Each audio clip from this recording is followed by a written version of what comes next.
declaration and roll call vote of subjects discussed in closed meeting. May I have a motion? Me.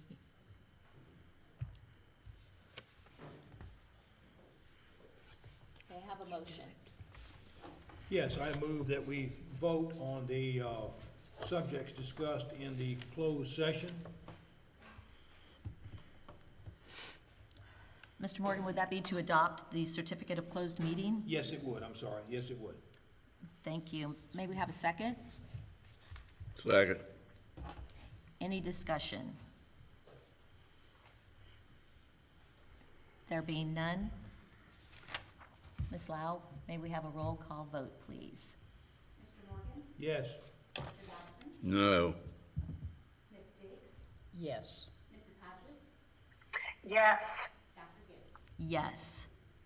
Item 2.3, approval of personnel action. Looking for a motion.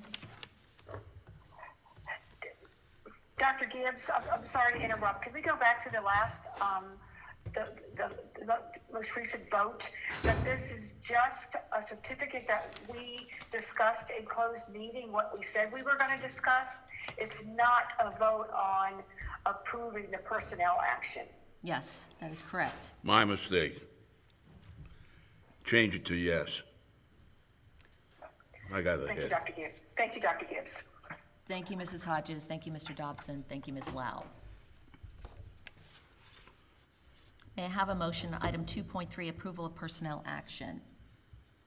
I recommend that we approve the personnel action as listed. Thank you, Ms. Diggs. May I have a second? Second. Thank you, Mr. Morgan. Is there any discussion?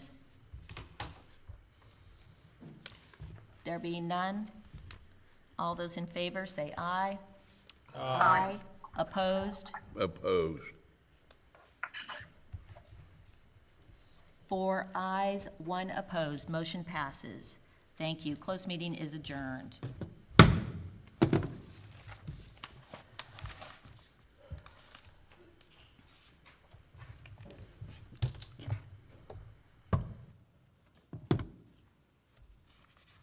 I'd like to call to order the Mathews County School Board regular monthly meeting, postponed to today, Thursday, September 25th, 2025, from September 16th, 2025. Would you all please rise and join me in the Pledge of Allegiance?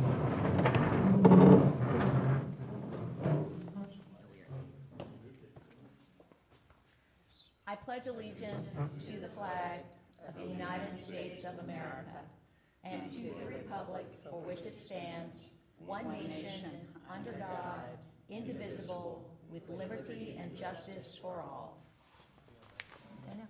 You should see it.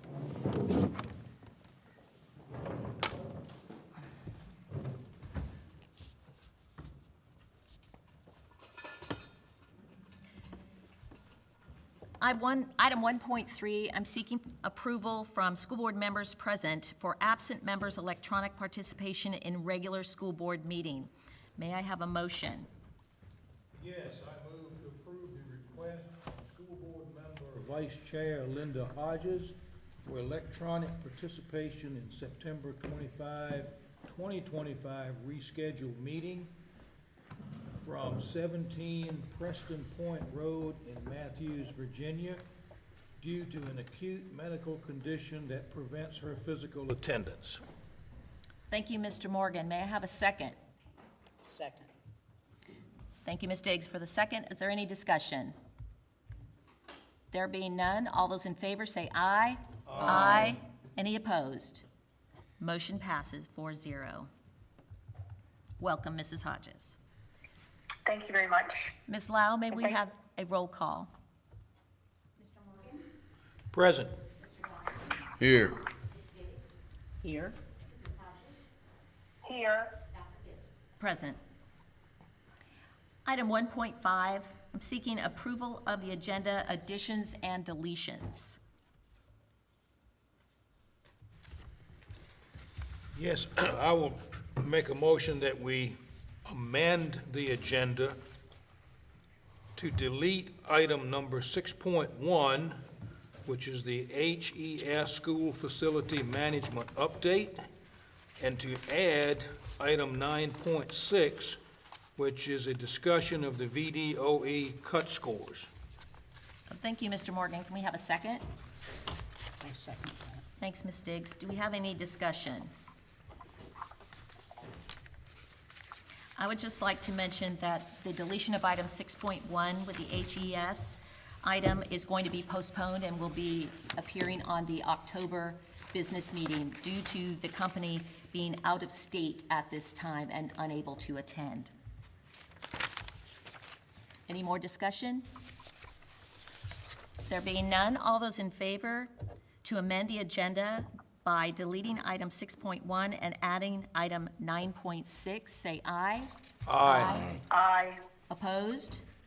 Motion passes unanimously. Item 1.6, seeking a motion to approve the consent agenda.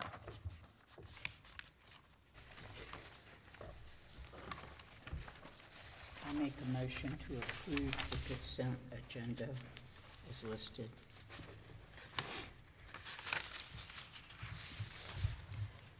Ms. Diggs, would you be able to read Oh, out yes. the recommended action in full?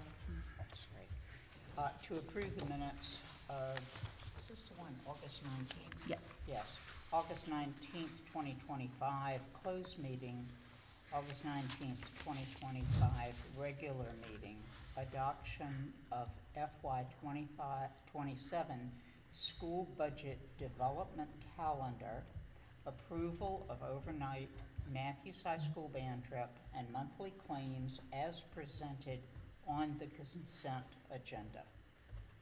Thank you, Ms. Diggs. May I have a second? Second. Thank you, Mr. Morgan. Is there any discussion? There being none, all those in favor say aye. Aye. Aye. Opposed? Motion passes unanimously. Item 1.7, the Mathews County School Board Governance Norms and Protocols. And you will recall that every meeting, we read 2 of the existing norms and protocols. I will go ahead and read these 2 tonight. Responding to staff or community complaints at board meetings. Board members will not engage in dialogue during the public comment section of the board meeting. And in relation to responding to staff or community complaints outside of board meetings, board members will listen and refer the community member through the appropriate channel of communication within the school division, teacher, principal, central office administrator, or superintendent. The board member will let the superintendent know of the conversation.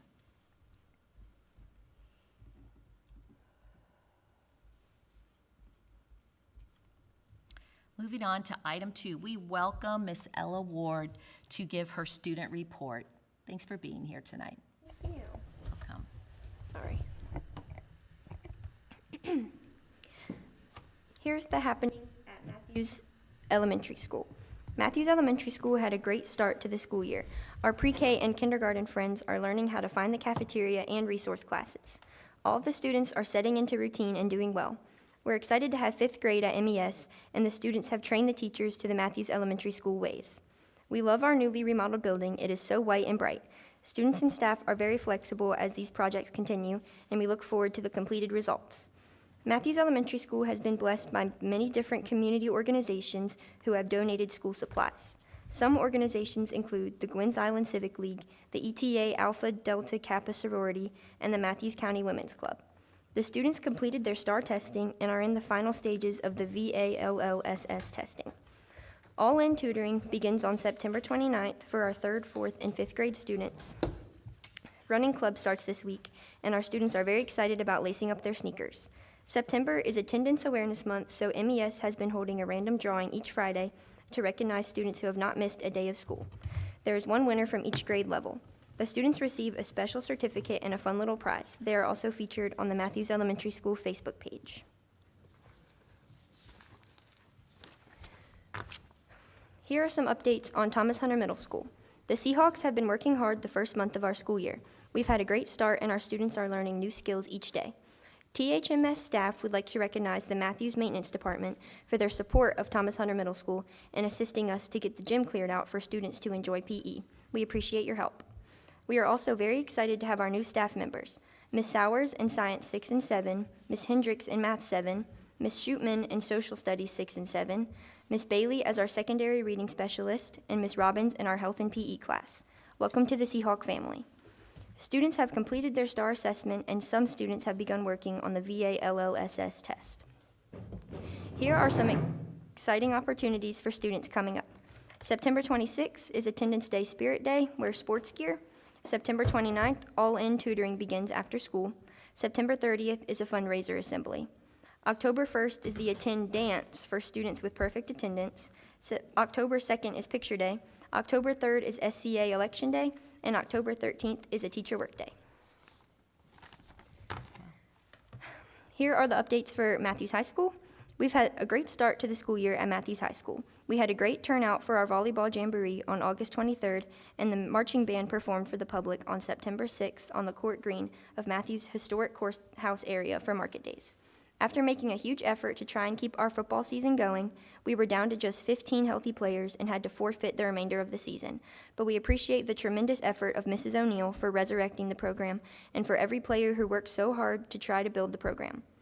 With only 15 healthy players remaining, the health and safety of our student athletes was the most important aspect in making the decision. The election of class officers took place during the second week of school, and we're excited about the upcoming activity day scheduled for Friday, September 26th, when everyone has an opportunity to participate in their clubs during the school day. September is Attendance Awareness Month, so students are participating in Attendance Spirit Days every Friday in September. Fall sport pictures are scheduled for September 17th, and Picture Day for all underclassmen will be held on October 3rd. September 17th is also Constitution Day, with a lot of activities taking place in our history classes. In addition to the military recruiters who are regularly scheduled throughout the year, there are a lot of colleges and universities that will also be visiting Mathews High School during the months of September and October, including Randolph-Macon, UVA, JMU, Mary Baldwin, ODU, Hampton-Sydney, Longwood, and Christopher Newport University. We really appreciate the effort of our school counseling office to coordinate all of these recruitment opportunities for students. Thank you. Lot going on. Yes. Thank you for presenting to us for the first time. And we Thank look you. forward to several more wonderful meetings with you. Glad you're here. Good. All right, moving on to item 3, recognition by the school board chair. We have the 2025 VSBA Media Honor Roll, Mr. Charles Koenig from the Gloucester Mathews Gazette Journal. And we have a Certificate of appreciation? yes. Please come over. Can you take a selfie and then?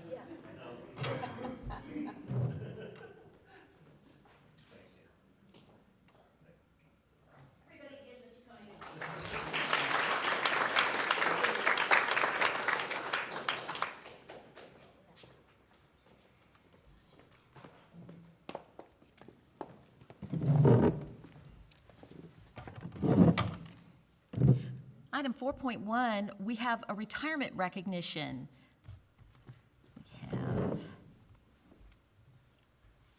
We have a retirement recognition, a plaque for, Miss Heidi Hurst. Come on, let's talk about it while you're up here and everybody gets to look at it.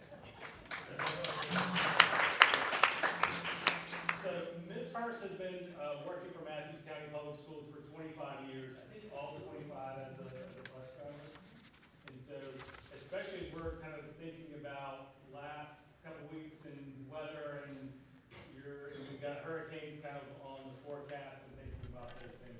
It's critically important that our bus drivers know the safety of operating that bus, know the safety of our roads, are able to transport our students here and back home. You know, the first smiling face that our students see, the impression that they have when they get off the bus. So our bus drivers are incredibly important. It's a thankless position. And so I just want to say thank you for 25 years of doing the Lord's work. Teachers have them 6 hours a day, we have them 2 hours a day.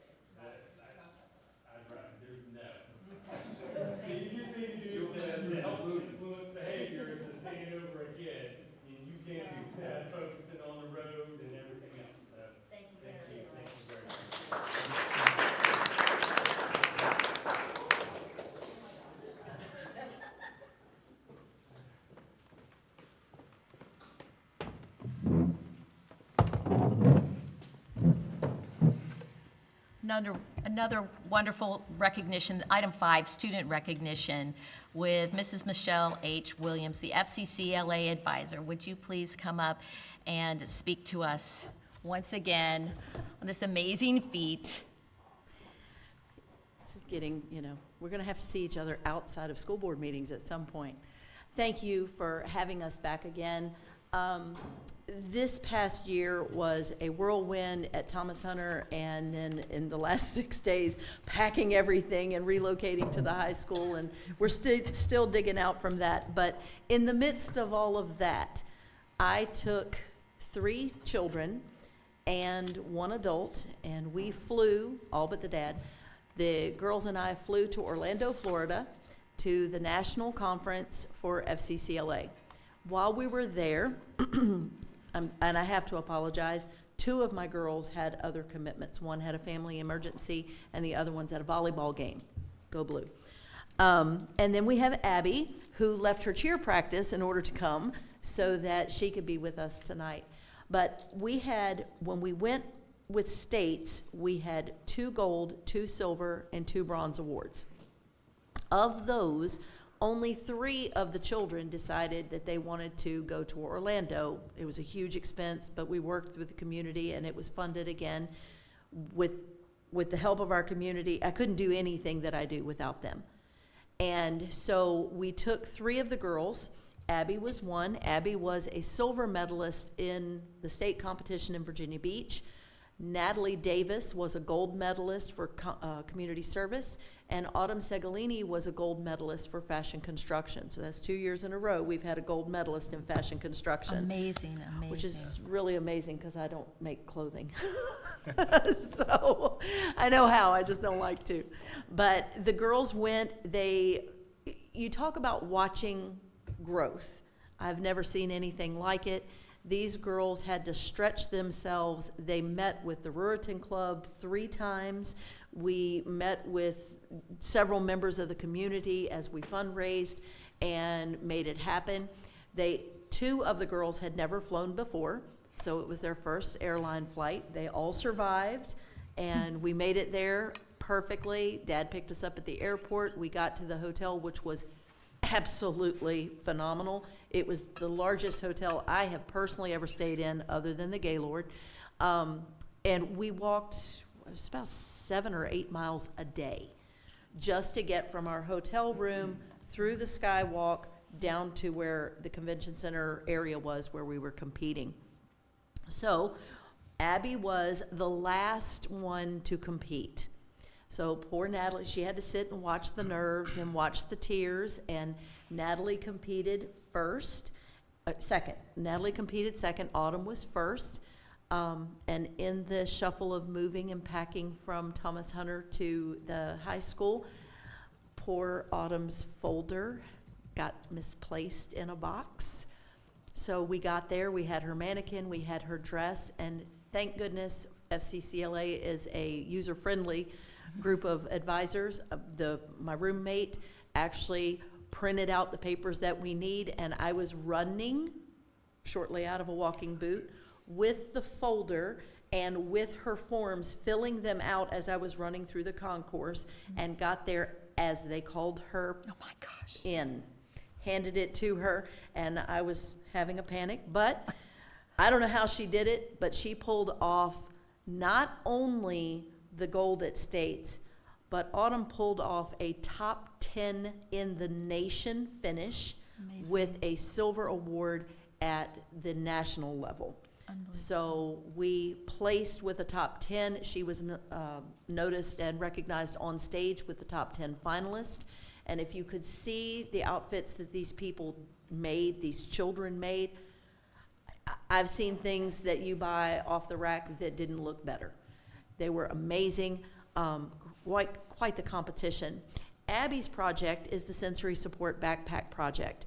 And we started this project a couple of years ago. We worked with Ms. Hodges and the Community Services Board and our first responders to make these backpacks that are filled with fidgets and comfort items, because when a child is in crisis, whether it's an elementary school child, a middle school child, or a teenager, Or this year, we added items for Alzheimer's dementia patients.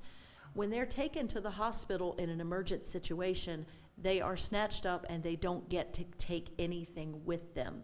So our thought was to give them some items that could help them self-regulate and could help soothe them in their time of crisis. And sometimes, due to the mental health crisis in our country, those children might sit in an emergency room for several days while they look for a bed in a mental health facility. So it would give them something to call their own.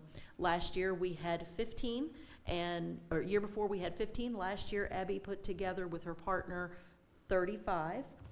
And this year their goal is for at least 50, but they're adding to it this year.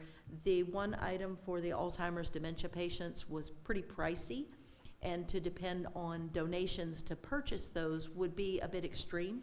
So the girls are actually going to get together in small groups, and we're going to try to make some of them. So once we get my sewing machines up and running, that's going to be on the agenda. And Abby is going to compete with me again this year. She has opted to do the same project and expand it. You can't do the exact same thing every year. You have to tweak it and change it. So she's going to do the same thing again this year. Amazing. Congratulations, Natalie, Autumn, and Abby, and Mrs. Williams for bringing this to our attention.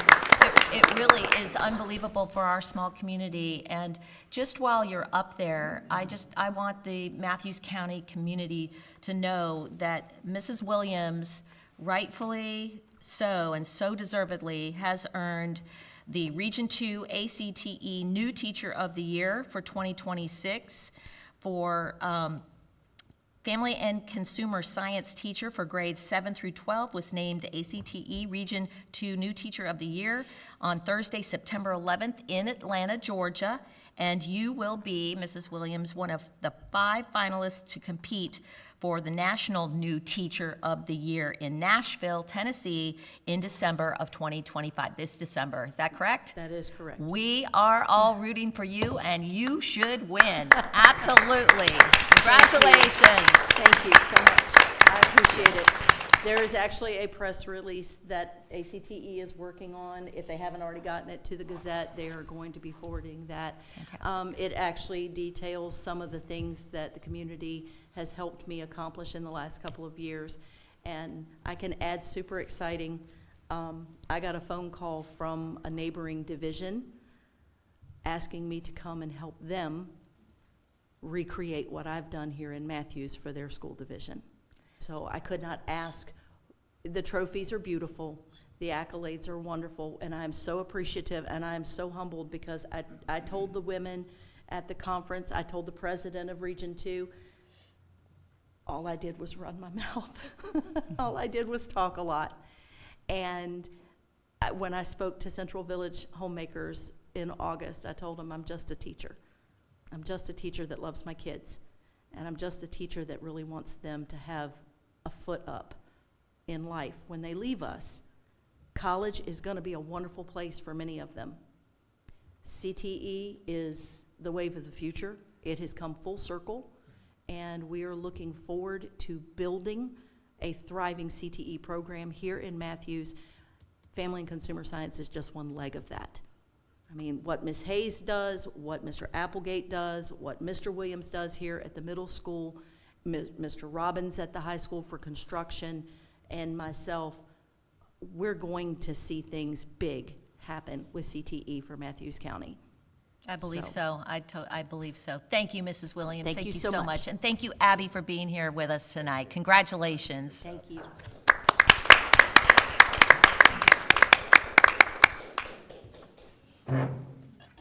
Right. That's very exciting. As indicated, we will be skipping item 6.1, and we're going on to item 7.1 under student achievement, the SOL pass rates.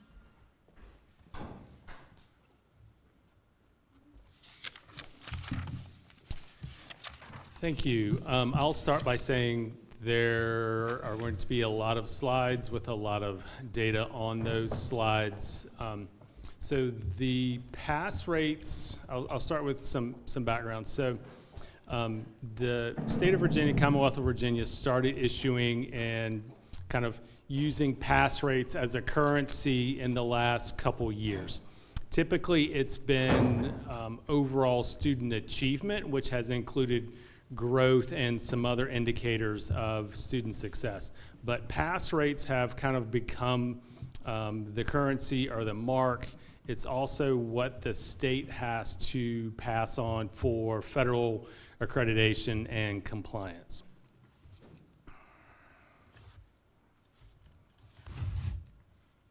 Okay. That doesn't come up as clear as I'd hoped. Okay, so what you have before you is the 3 years worth of our pass rates collectively as a division. So it's aggregating all of the reading scores from 3, 4, 5, 6, 7, 8, and 11.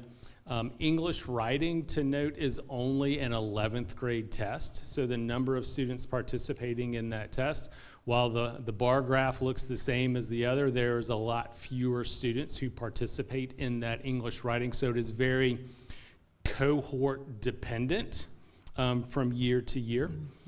History and social sciences, again, there are more students who test in history and social sciences, but that number goes down significantly in high school in terms of who is participating in those tests. So keep in mind, once a student has that SOL test or that verified credit for a high school credit social studies class, they no longer have to take the SOL test. Mathematics, and then science. So what you see is a general upward trend over the 3 years, pretty significant gains in mathematics and science over the last 3 years. As we see areas of concern and areas where we need to improve, principals are having data meetings, coming up with their staff, utilizing these pass rates to have conversations as teachers are building their own data for this current school year with their current students. So this is somewhat of an autopsy exercise to sort of see how we can improve, where we've improved over the last couple years, and what things we can tweak to get better on. Okay, so the current slide is Mathews's performance pass rates against the state average. So giving us how we've done over the last 3 years just against ourselves, and then this is a comparison against the rest of the state. So for reference to, in English and math in Virginia, there was new content and a new test in all reading and all mathematics classes. So our reading performance exceeded state average, but we're slightly below state average in those other category areas right now. Okay, so we'll dive in a little bit deeper and take a look at Mathews Elementary School reading. And so on the chart, you have 3 years worth of ours and Virginia's pass rates in specific content areas or specific grade level areas. So Mathews is in the darker column, State of Virginia is in the yellow.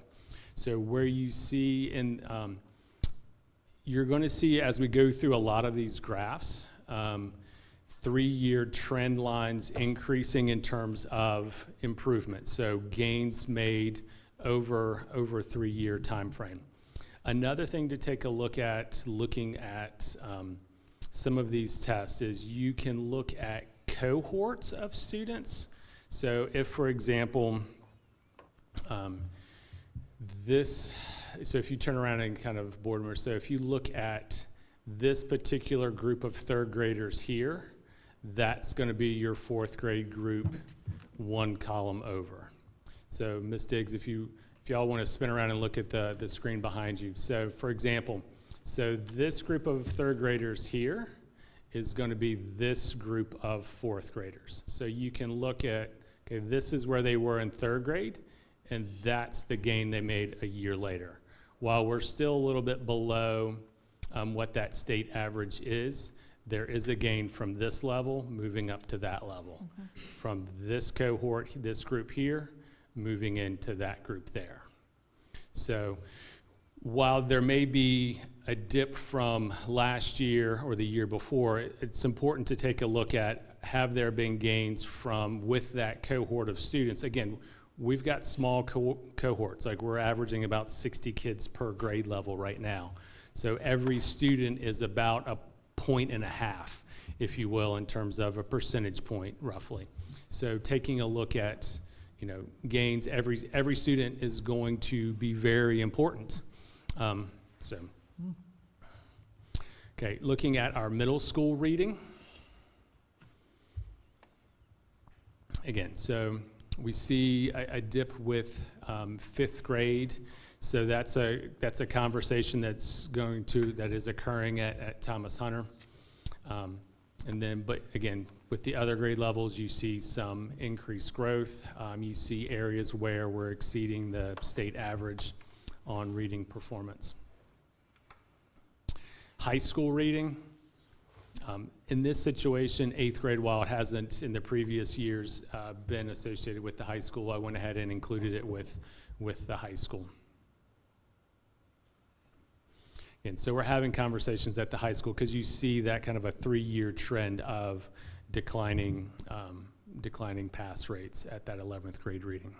And that's a cumulative test. So there's no 9th grade or 10th grade tests for high school reading. So all of that is collected into that one 11th grade test. Looking at math, so 3rd grade math. Again, nice trend line going up, exceeding state averages. 4th grade math, again, overall sort of an upward trend over that 3 years.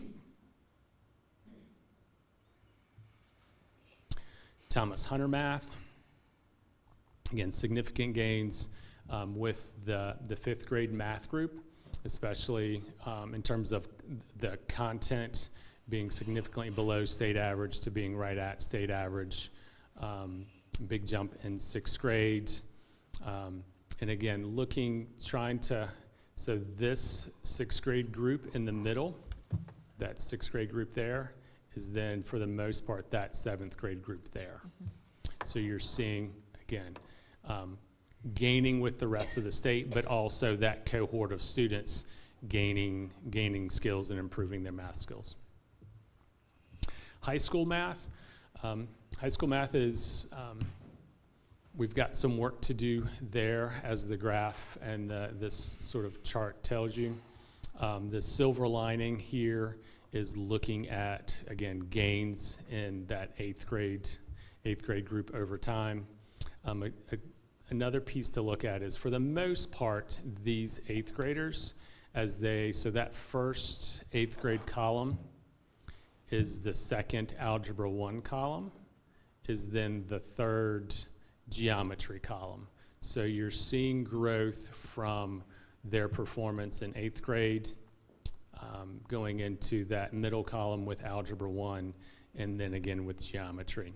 It's not super clean because Algebra 1 isn't just going to be 9th graders. You're going to have other students who factor into that group. But it's a rough way of being able to see cohort growth over time, if that makes sense. If at any point you guys have questions, please stop me. All right, so again, there is silver linings to be seen in in kind of the specific content areas that we've looked at. There's also an awful lot of work to be done. Administrators, teachers, central office staff are rolling up their sleeves and digging into the data to try to find patterns and trends, and where do we need to improve, how do we improve. Some of that is scheduling, some of that is putting the right people in front of the right students in the right content areas. I think a lot of it is going to be attendance as well. But one thing to look at, while in many cases we're below the state average in terms of pass rates, there's a website called schooldigger.com. basically what it does is it takes, once the state releases its pass rate data, and it does it for every state in the nation. It kind of aggregates all that data and then ranks school divisions based on pass rates. So it's not the end all be all, but it's one way to kind of measure our growth over the last couple of years. So I went back and looked. So in 2023, Mathews was ranked 76th in the state. This year, we had climbed all the way up to 51st. Do we want to stay at 51st? Absolutely not. But it's 51 out of about 130 school divisions in Virginia. So we're climbing, we're improving, we're making gains. We're still battling kind of gaps that occurred during COVID. But we're, as the older students, our younger students who have been in the system are making gains. The system is working to help those students. Our teachers are doing the professional development, are learning the science of reading, applying all of those things. So the gains are happening. The improvement is happening. If it were easy and simple and it could happen overnight, everybody would be doing it. But it's a challenge. Okay. And it's not working now.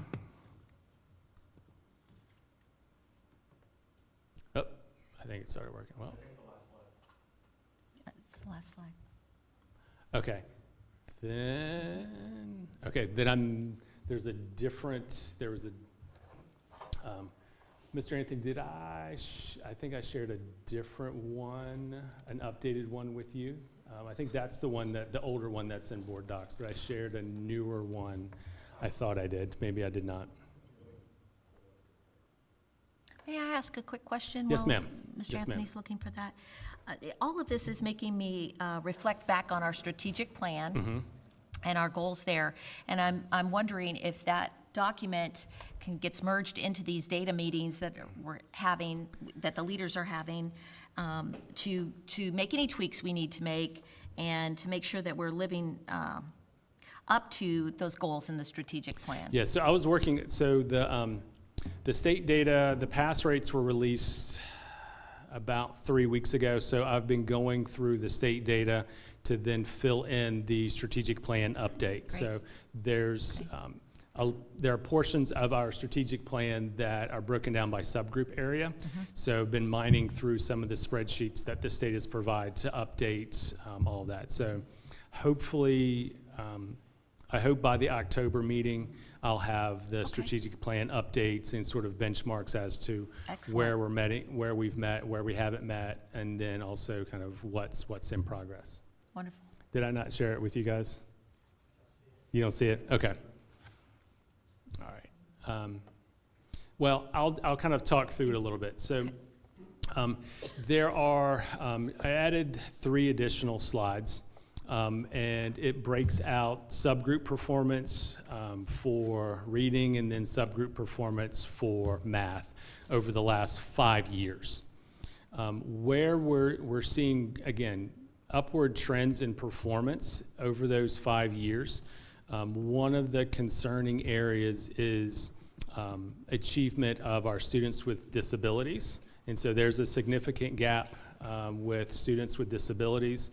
There's also a significant achievement gap that we're seeing over the last 5 years with students of color and having that gap occurring. So we're working with, we're going to dive in deeper to look at putting names with numbers and figure out kind of what are the patterns that we are seeing there, and try to get down to some root causes as to why that's happening, what we can do differently to make sure that all means all of our students are achieving and have the same access. The final slide was looking at our attendance data.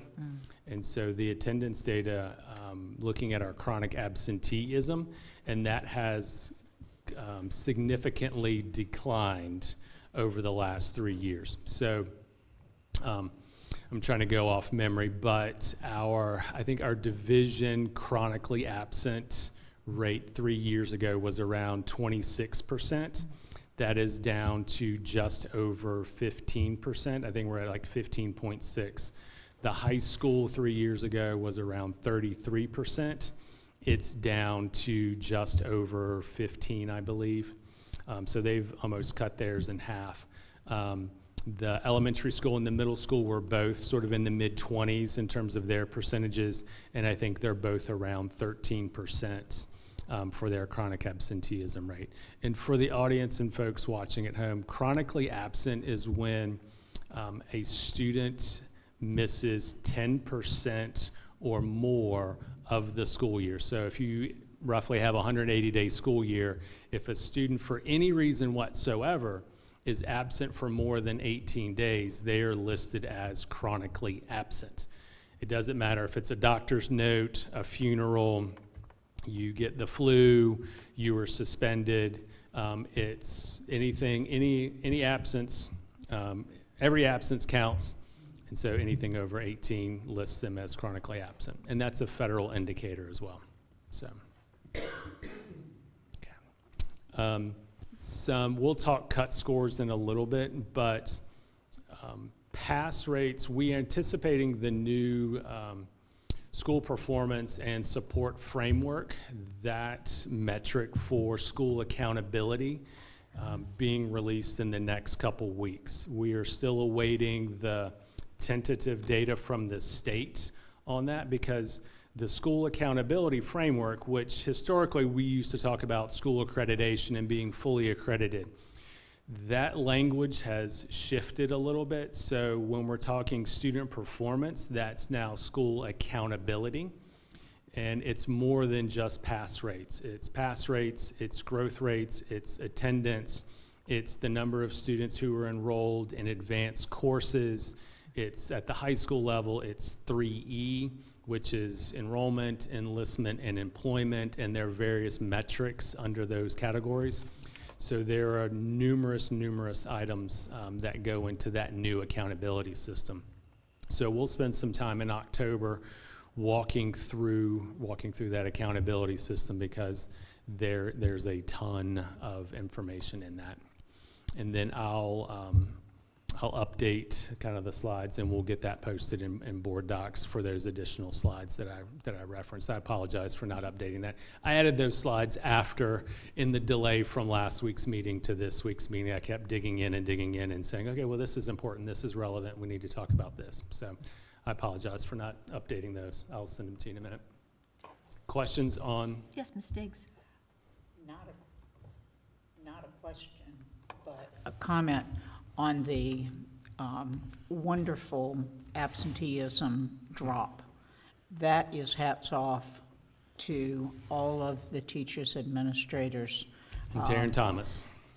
Yeah, everybody. Our school social worker does Parents, a tremendous job. all of them, because that was a huge thing, and this is very good news. Not where we want to be, but good news. Yep, absolutely. I do want to commend Taryn Thomas, too. I know that she's one of many people who are engaging in this effort, but she's leading the way, and I really appreciate her efforts. And I agree, Ms. Diggs, this is moving in the right direction, a big difference from just a few short years ago. Yep, absolutely. Thank you. We're moving on to item 8 with citizens' questions, comments, or requests. 8.1, comments not pertaining to personnel or student matters. Protocol for public comment period. Mathews County residents and school employees wishing to speak should sign up with their names and address on the sheet provided. Each individual will have 3 minutes to speak. Comment period will end after 90 minutes. All comments should be directed to the school board. Speakers shall not address matters involving students or personnel, as these topics may violate confidentiality and are not appropriate in a public forum. Public comment is the school board's opportunity to listen to the speaker. Since the purpose is to hear from you, the board will not engage in dialogue with the audience or whomever is at the podium. Matters requiring a response will be directed to the superintendent for research and response. The superintendent may report back on such matters at a subsequent business meeting session as appropriate.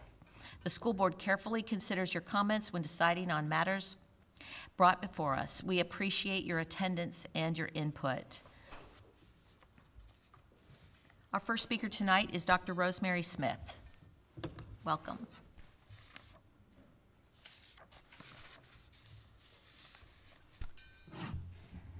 I'm a retired educator, and I love being a full-time resident of Mathews County.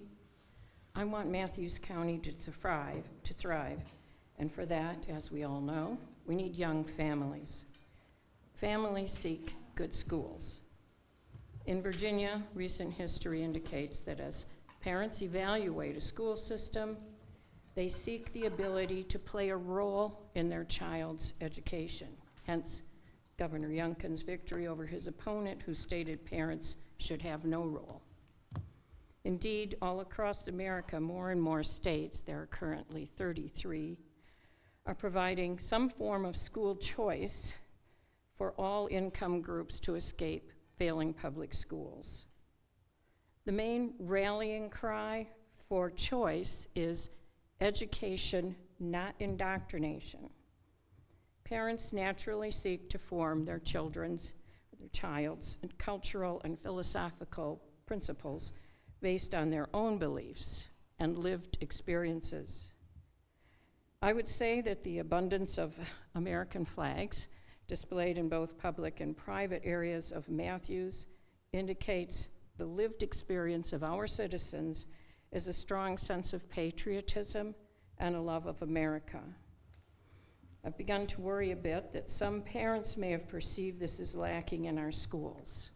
And I worry about this because of the increasing number of parents who have removed their children to pursue private or homeschooling. We discuss this often because of the concurrent loss of funding. If some form of affordable choice comes to Mathews, I really worry about how our public schools will do.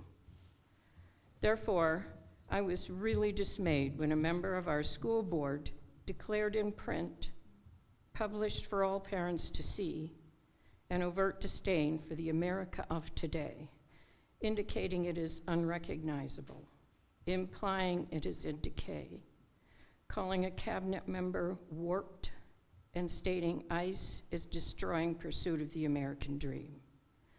Of course, school board members have freedom of speech.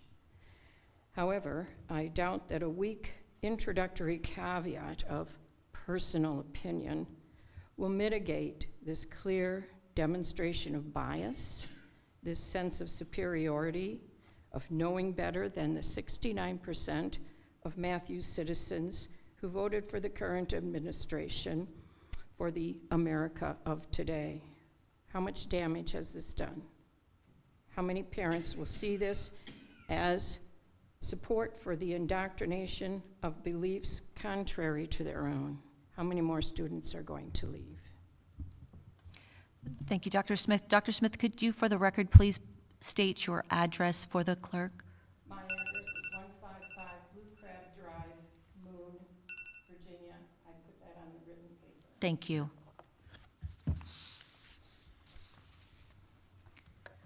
Next speaker is Mr. John Matheson.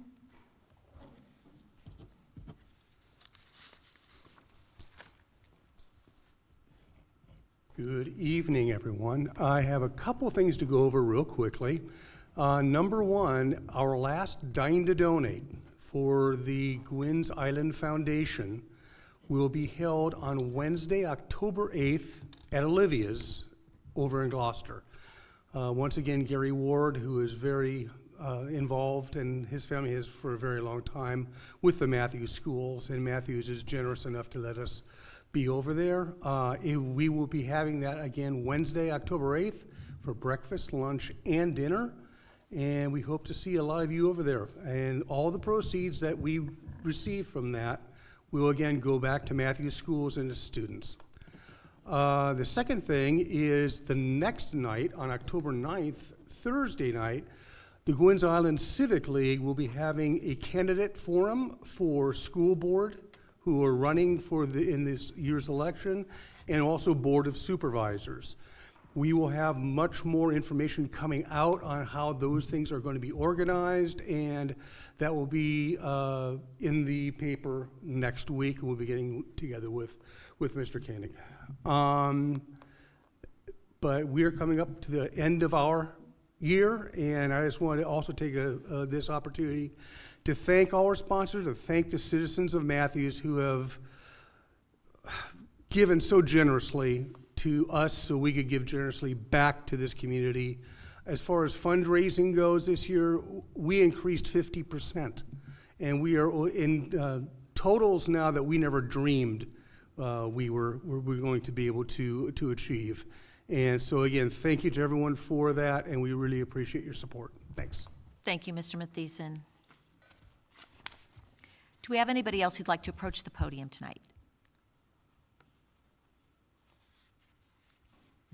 There being none, we did have an email come in from a citizen. I am going to read it. It came in via email. This is from Ms. Sharon Fry, Port Haywood. First, I want to extend my condolences to Mrs. Hodges. Second, I pray for Sharon Morgan a speedy and complete recovery. Now, I would like to remind everyone that this is Constitution Month as I recite the preamble to the Constitution. We, the people of the United States, in order to form a more perfect union, establish justice, ensure domestic tranquility, provide for the common defense, promote the general welfare, and secure the blessings of liberty to ourselves and our posterity, do ordain and establish this Constitution for the United States of America. Lastly, I would encourage everyone to stay in prayer for the safety of our schools, administration, teachers, and most importantly, our students. Thank you for your service in serving in our community.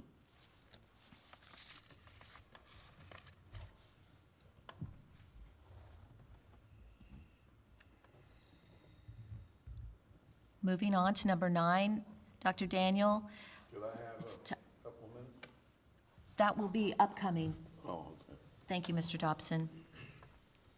Item 9.1, school opening and enrollment.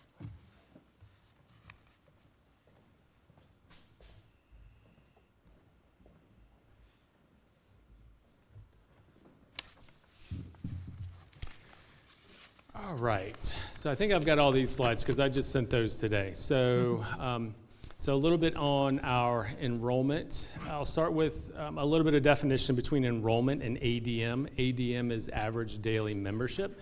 So as we have conversations about enrollment, it includes our pre-K students, it includes students who receive just some special education services. So we may have students who come just for speech language services who may not be with us during the entire school day.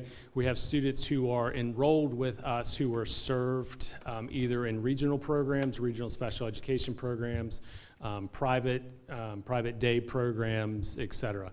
So all of those students are included in our enrollment. Our average daily membership, which is important because that is how state funding is based. Average daily membership is a narrower definition of the students in our schools. So it tends to exclude some of those part-day students, those students who are attending regional special ed programs or other kind of regional programs.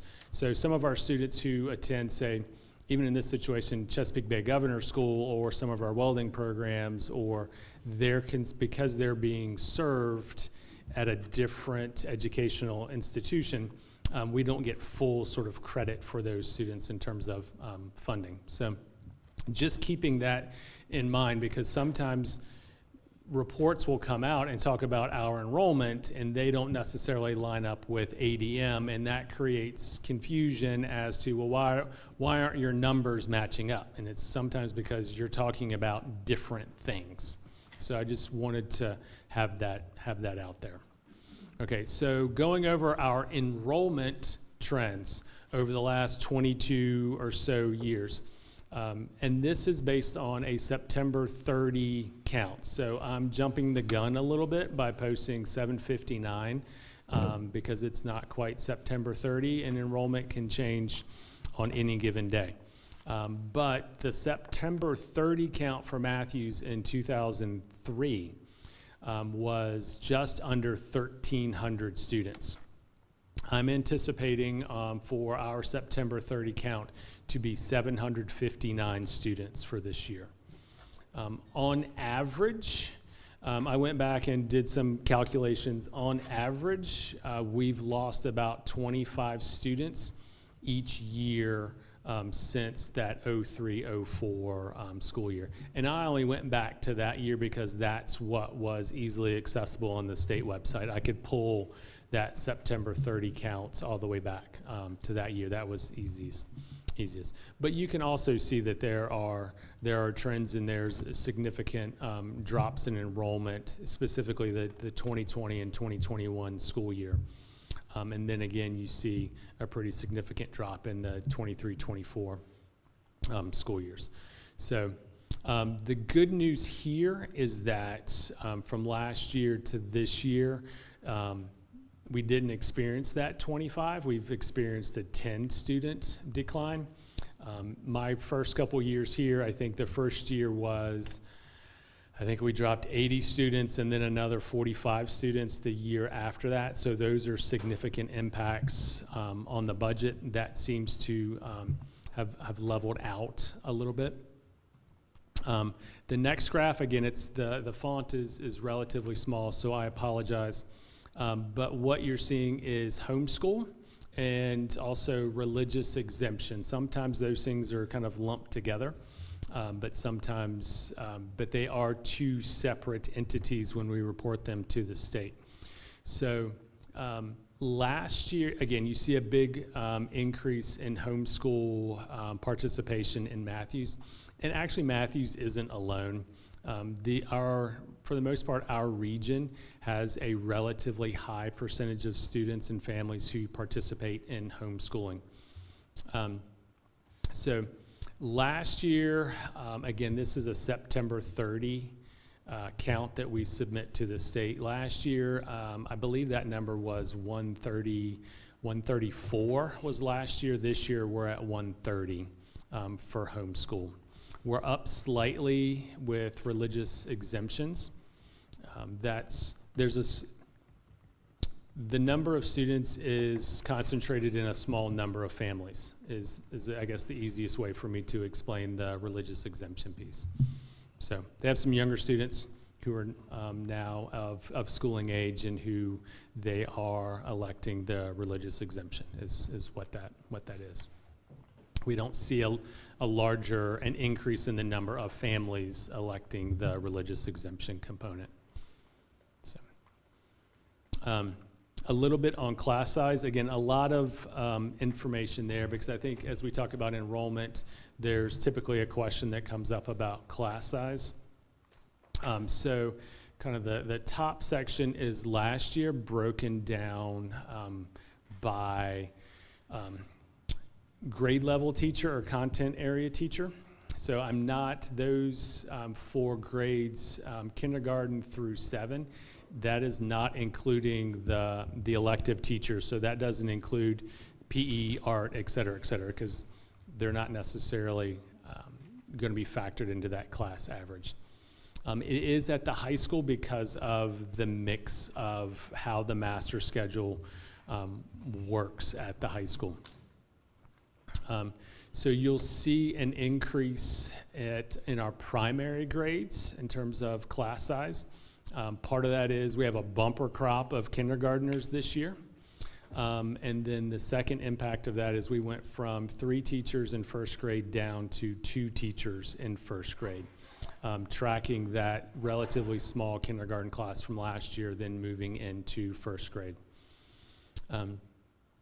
Another thing to note, so when we look at the high school and you slide sort of all the way to the right, the average class size last year was about 15 and a half, and again, including elective classes. And then this year is 13. There's a slight decline in the number of students at the high school, but another piece to keep in mind with that relatively small class size number is that each morning we're sending out about 30 students to various programs. So that's Chesapeake Bay Governor's School, that's ROTC, that's welding, that's nursing program at Gloucester High School.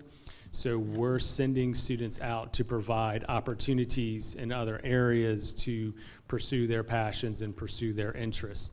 So the absence of those students in our first 2 blocks of each day is going to end up decreasing class sizes over the kind of, because I didn't break it down by period, so it's over the course of a day averages. The other thing is that as Ms. Williams alluded to, working to grow our CTE programs, as we try to offer more programs and more opportunities for students to fulfill those passions, in a small high school, it is difficult to fill each one of those CTE classes with 20, 22 students. So right now, because we have, for the size of our high school, lots of opportunities for students to pursue an array of CTE options. We have a good number of CTE teachers. We'd love to grow it and love to provide more options, but they're not going to have a 90 student caseload right now.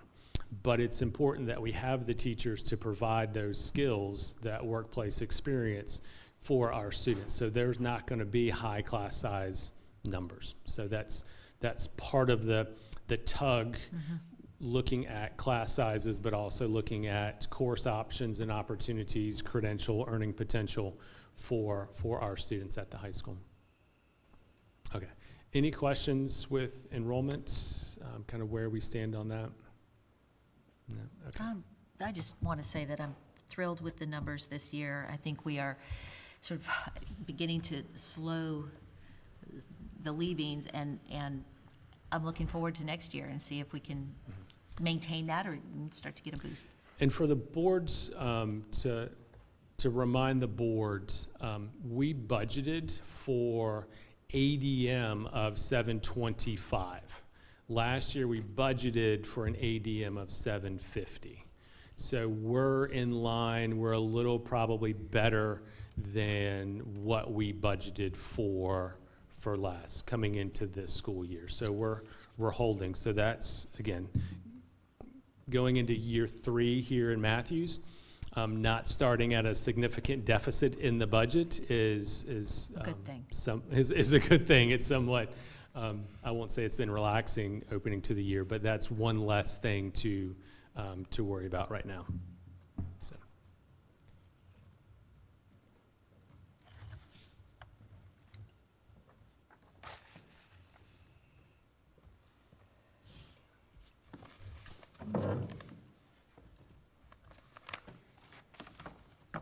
I think I should have taken my laptop up to the lectern instead of going back and forth. But a bit of an update on our RFP status and term contracts. So in June, we posted for a request for proposals. Gets me, sorry. I was like, wow, my voice is really fading, but it's just the mic wasn't on. So in June, we posted for a request for proposals for engineering, architecture and engineering firms to enter into term contracts. With the division, a term contract is basically a 1-year contract, somewhat open-ended for engineering and architectural services. That 1-year term can be renewed up to 4 more years. We received 5 submissions. A evaluation committee evaluated those 5 submissions. Based on advice from folks outside of Mathews and kind of across the state, they recommended having term contracts with multiple architectural and engineering firms due to timeline constraints of the architectural and engineering firms. So if you're in a rush to try to meet timelines, they may be backlogged from across the state. So having term contracts with multiple firms is advantageous for a school division. So I've sent out award notices to those 3 firms. We're going to go through the contract negotiation phase then with those firms, and then those contract proposals will be presented to the board. I'm hoping October. The goal then of having this term contract with an architectural and engineering firm is for us to have that professional expertise as we are having or engaging in conversations about the reorganization of this campus, otherwise known as consolidation with the elementary school and the middle school. And we've had conversations about, okay, what do we do with the space? School board office, are there ways that we can rethink this campus to make it work and function as a K-7 campus? But we need that professional expertise to help guide us in those things. So I anticipate having contracts, at least tentative contracts to the board in October, and hopefully finalizing those term contracts at no later than the November board meeting for the board's approval. I'm going to skip over 9.3. I'm going to come back to it. So I mentioned consolidation. On the website, there are 2 Google Forms. If there are citizens who are interested in serving on the Superintendent's Planning Council, or citizens who are interested in serving on the Consolidation Committee. That's been up for a little while. I was hoping to talk about it at our regularly scheduled meeting, because I need to get those committees kind of rolling and get those conversations started. But I will leave those up for the next couple days. So if you have an interest in serving on either of those committees, please fill out the Google form, and we will be in touch. I'm ideally for the Consolidation Committee, I'm looking for school personnel and non-school personnel, probably about 20 folks to be involved in that committee conversation to have some discussion. So, okay, back to the board's information. So back to 9.3 and Constitution Day activities. So what you have is a list of activities that have taken place, that took place at the high school. Mr. Dobson and I were able to visit the high school and watch some of the activities with the U.S. government class. That actually didn't occur on Constitution Day, but it was a pretty lively conversation in a government class related to Federalists and Anti-Federalists working through the justification for the ratification of the Constitution. They had a warm-up activity talking about free speech and what's protected speech and what's not protected speech, and dipped into a little bit of why. But I don't want to speak for Mr. Dobson, but it was good. As a former high school government teacher, I thought it was well done, and the students did a good job researching their perspectives and working through to politely challenge stances, and that's tough for a 17-year-old. And it was, the class I think was 16 boys and 1 girl, and I felt like poor lady. Being in a room with 15 guys isn't always the most fun. So, and that from a guy. For Thomas Hunter had various activities, from a Bill of Rights gallery walk. Students were encouraged to dress up and wear red, white, and blue.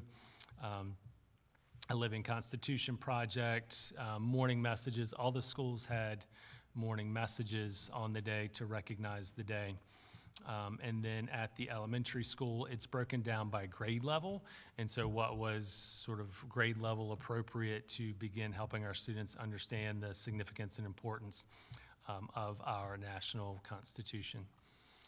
We did have, well, I don't know if I'm allowed to say it, but in terms of, we had donations of pocket constitutions that were delivered to classrooms. So I want to thank the citizens who donated those constitutions.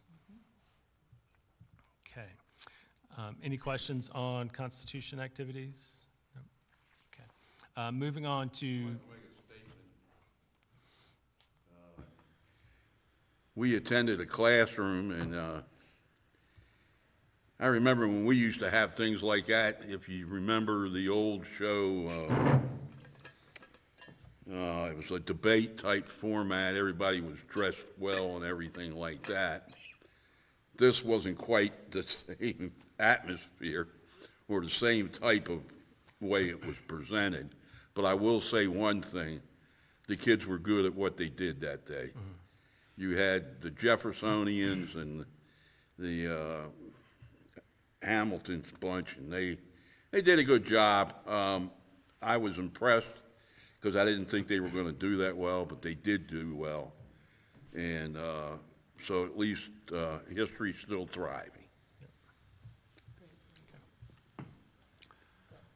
All right, so moving on to 9.5, the monthly school financial reports are there for your review. First semester field trips from Thomas Hunter. There will be additional field trips that will come to you all.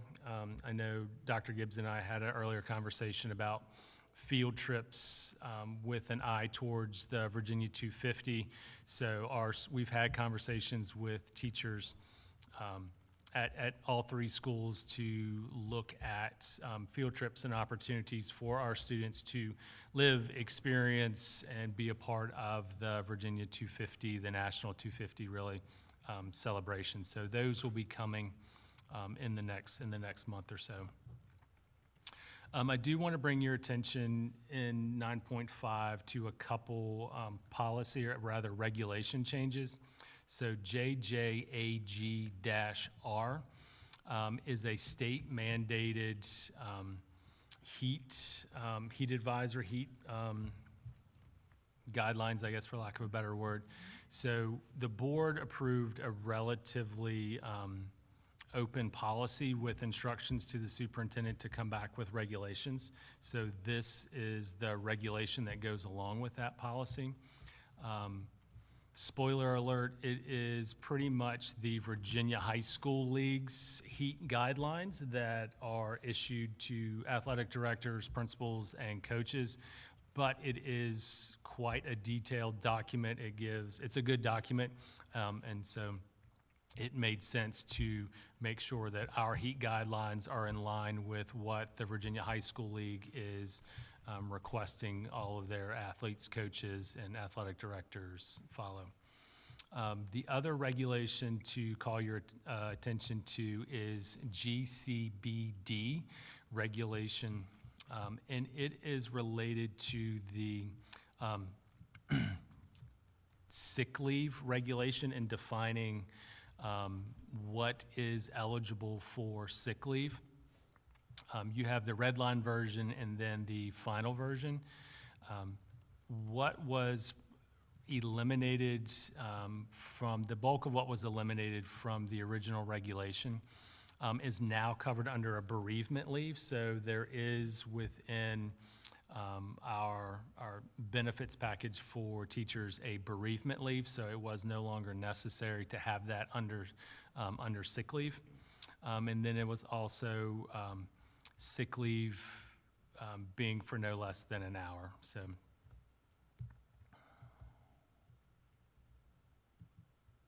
but those are regulations. The board votes on policy and then articulates to the superintendent to develop regulations. So that's there for really for your information. Okay, so now I'm back up at the lectern for cut scores discussion.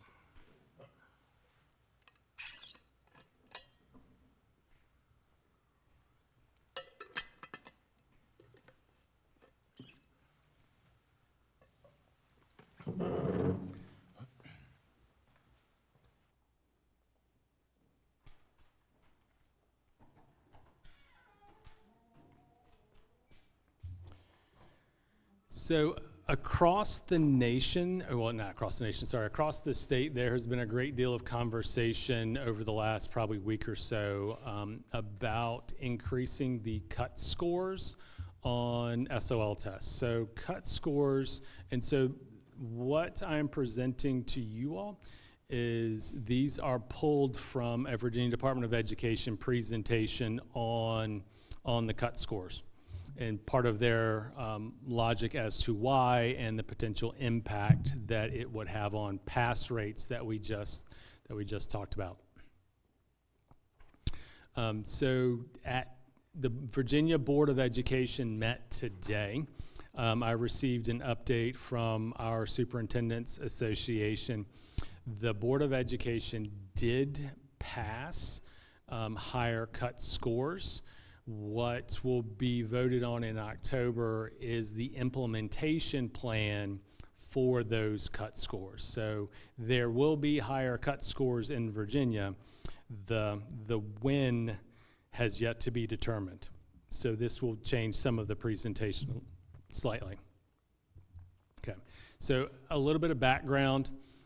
In 23 and 24, and I talked about this earlier with pass rates, but in 23 and 24, the Virginia Board approved more rigorous standards and more rigorous tests in mathematics and English. So what the students were expected to know and then how they were able to demonstrate that knowledge and skills were increased on the tests and content in reading and math this year. Historically, there's a phase-in process that happens. Usually there's a crosswalk year or two when the standards have changed, when the assessment changes. Virginia did it all at the same time this year, or excuse me, last year. So also in the 24-25, then you have the increased tests. So the standards were released in the previous year. They go into effect in last school year. Then you have the assessment, a more rigorous assessment that is then put in place. Over this summer, they've been working on the mathematics and the process for looking at how to increase the cut scores. All right, so again, the current cut scores reflect the standards from 2016 and 2017. Typically, the cut scores are adjusted slightly to adjust for changes in the standards, but usually it's somewhat nuanced. Most people in Virginia at this point are used to SOL tests and know that a 400 is passing, 500 has been pass advanced, 600 has been a perfect score. Every test follows that numerical guideline. But behind that is the number of questions that you have to pass to get that 400 may be different from test to test. And so we give 35 different SOL tests. So the number of questions you have to get right on those various 35 tests may be different. The level of difficulty on some of those questions is going to be different, and they may be weighted differently. So in the middle schools especially, you have computer adaptive tests. So it will give you, if you have a couple easy questions, it will increase the difficulty of those questions until you get them wrong, and then it will bring you back down. So those number of questions are weighted differently, and so that's part of the reason why you have that 400, 500 sort of currency or kind of scoring process, so that there is somewhat of a common language, if that makes sense. So the goal moving forward is, and it's somewhat unclear, but my understanding of it at this time is that they are working to increase the number of questions students must get right in order to then earn a 400, a 500, or a 600. There is also a bill in the General Assembly that was passed to change the scoring metric from the 400, 500, 600 to a 0 to 100 sort of scale that is traditional for most every classroom assignment. That is supposed to go into effect next school year, and so we'll see if that holds or if that bill gets revisited during this General Assembly session.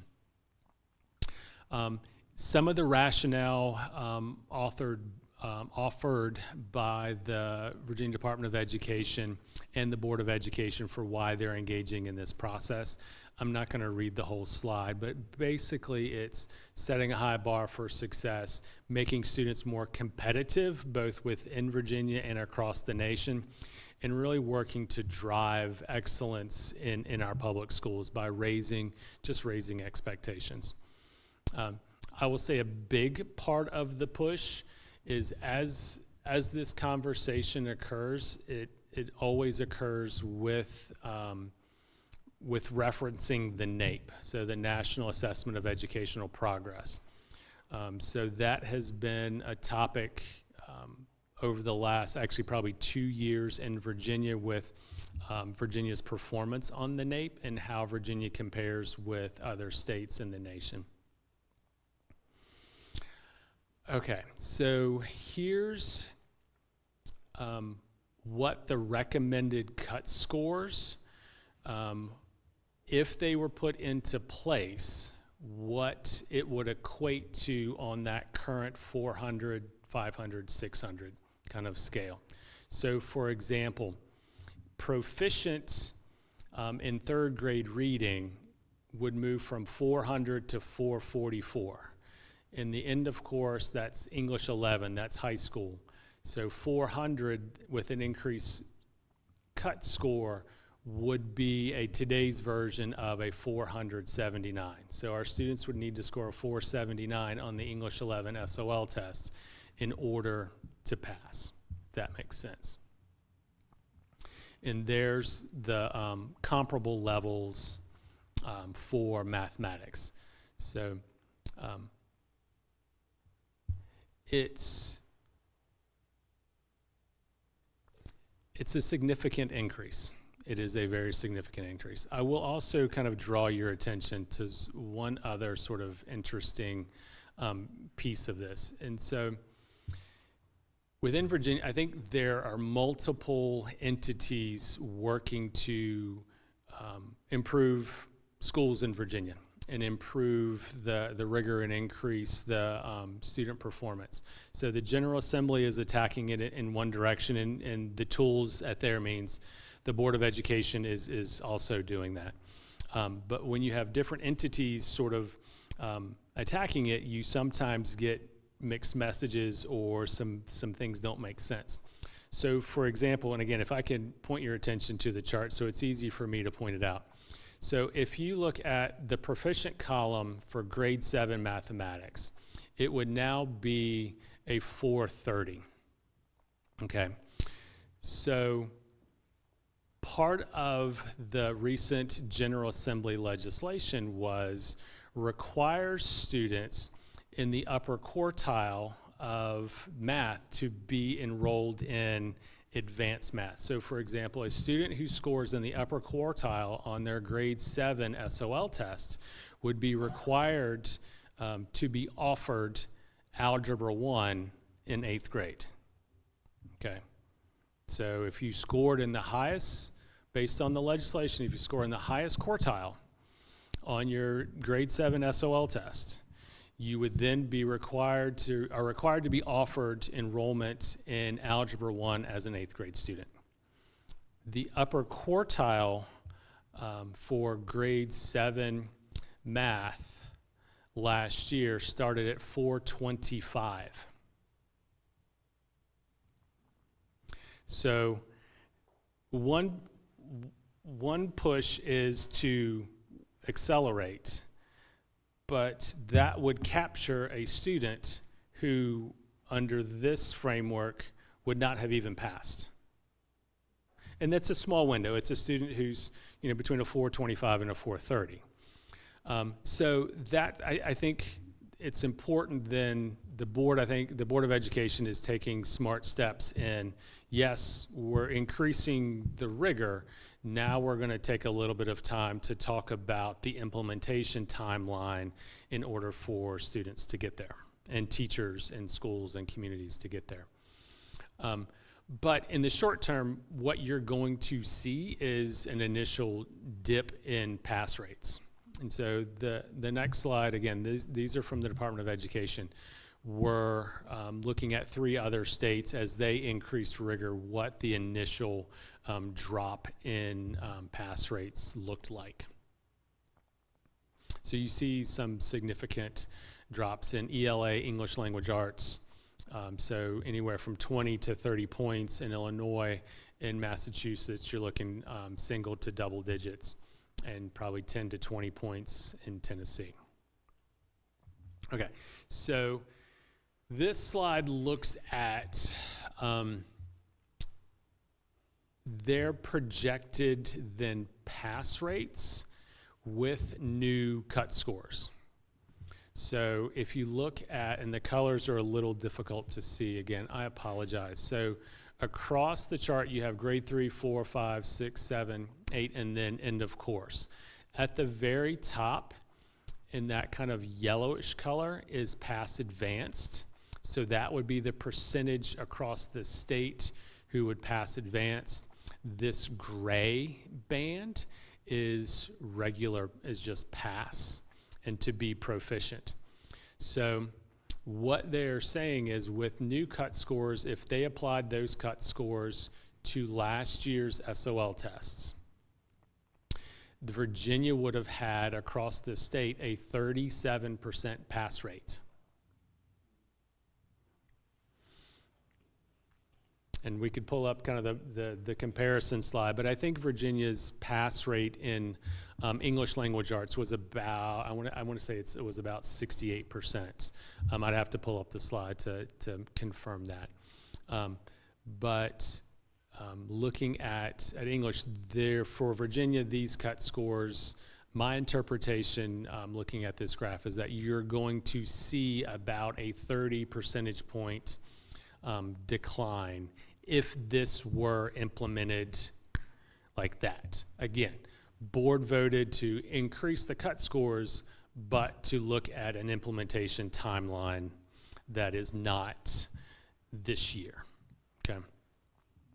But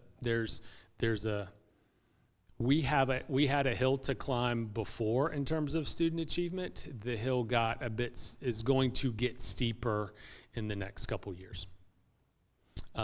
This is the same graphic, just looking at it for mathematics. Again, the impact is relatively the same. Statewide pass rates were ballpark in the 70% mark. So with mathematics, you're looking at pass rates anywhere in the 40 to 50% pass rates with these cut scores. So,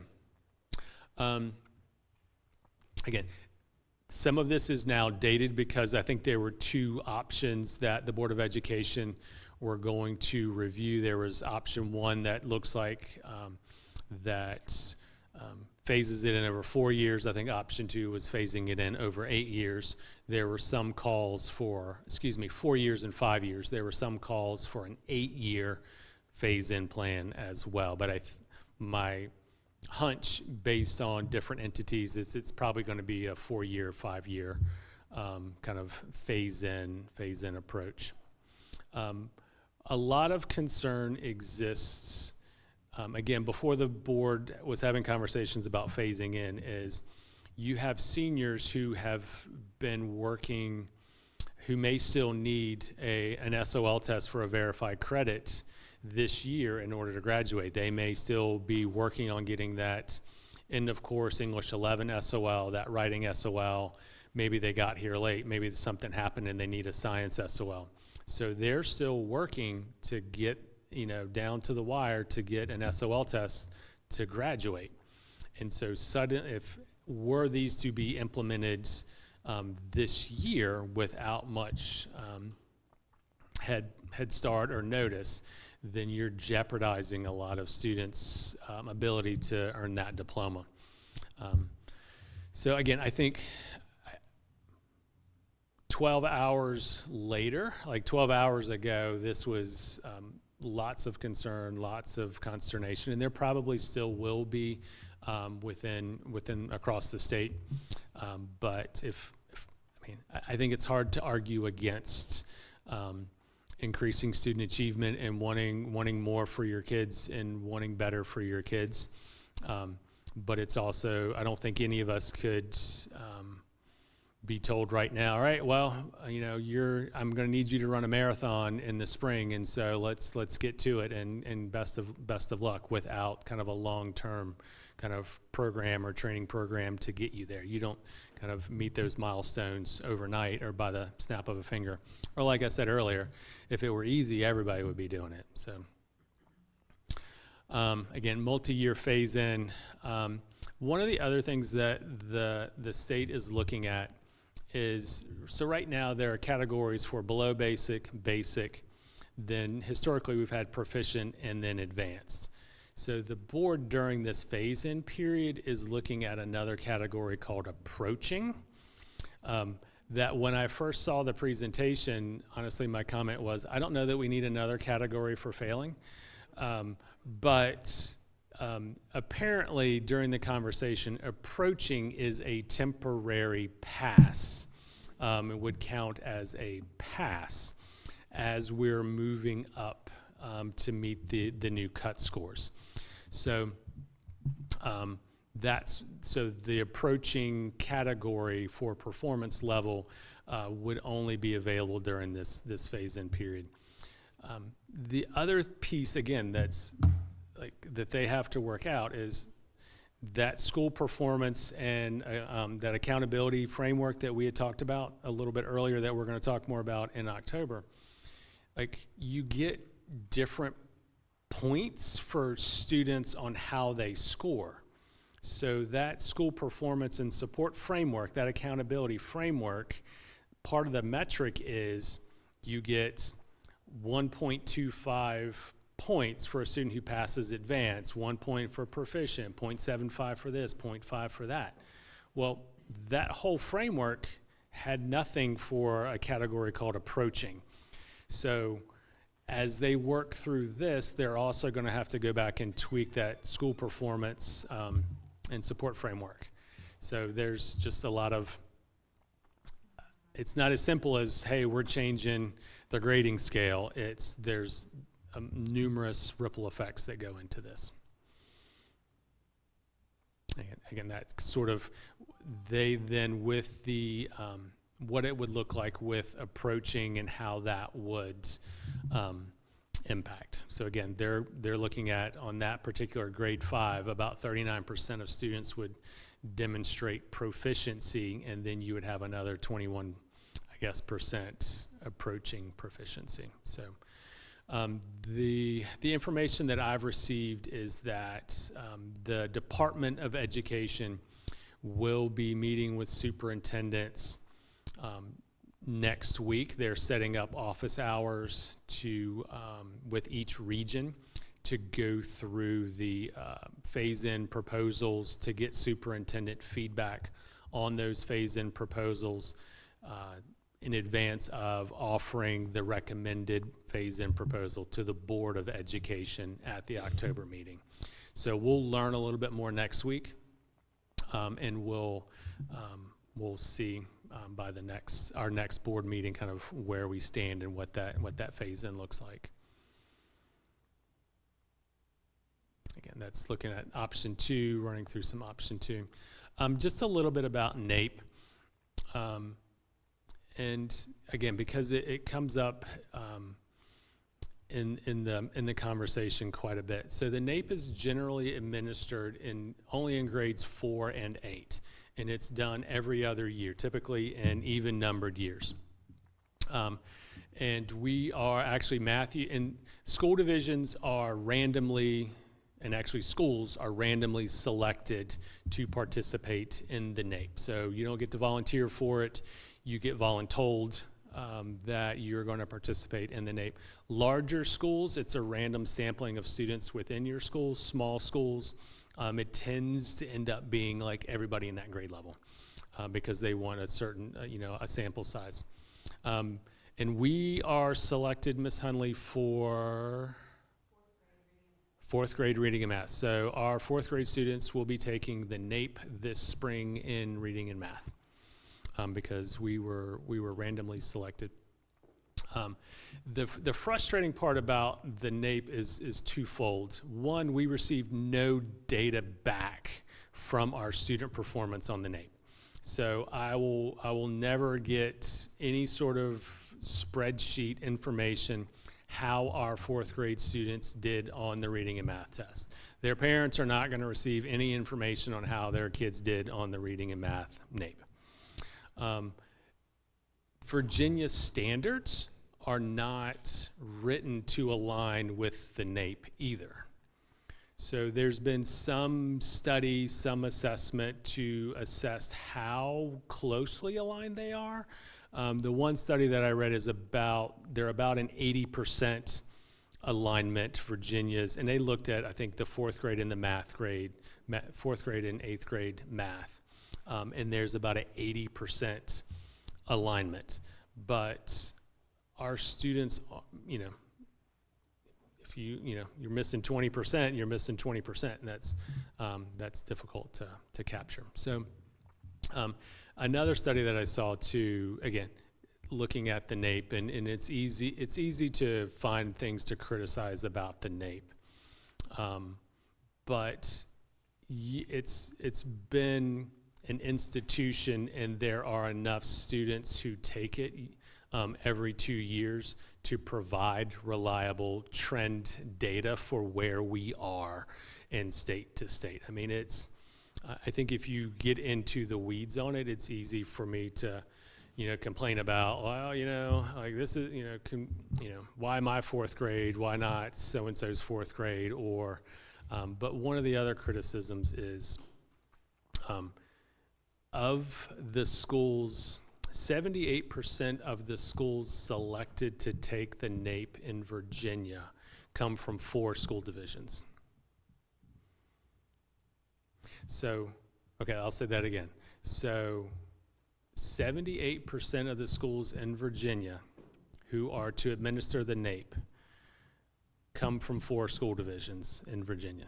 Now, what I don't know for sure is, like, we have some very large school divisions in Virginia. So it's quite possible that a large percentage of just the schools in Virginia come from a small number of school divisions.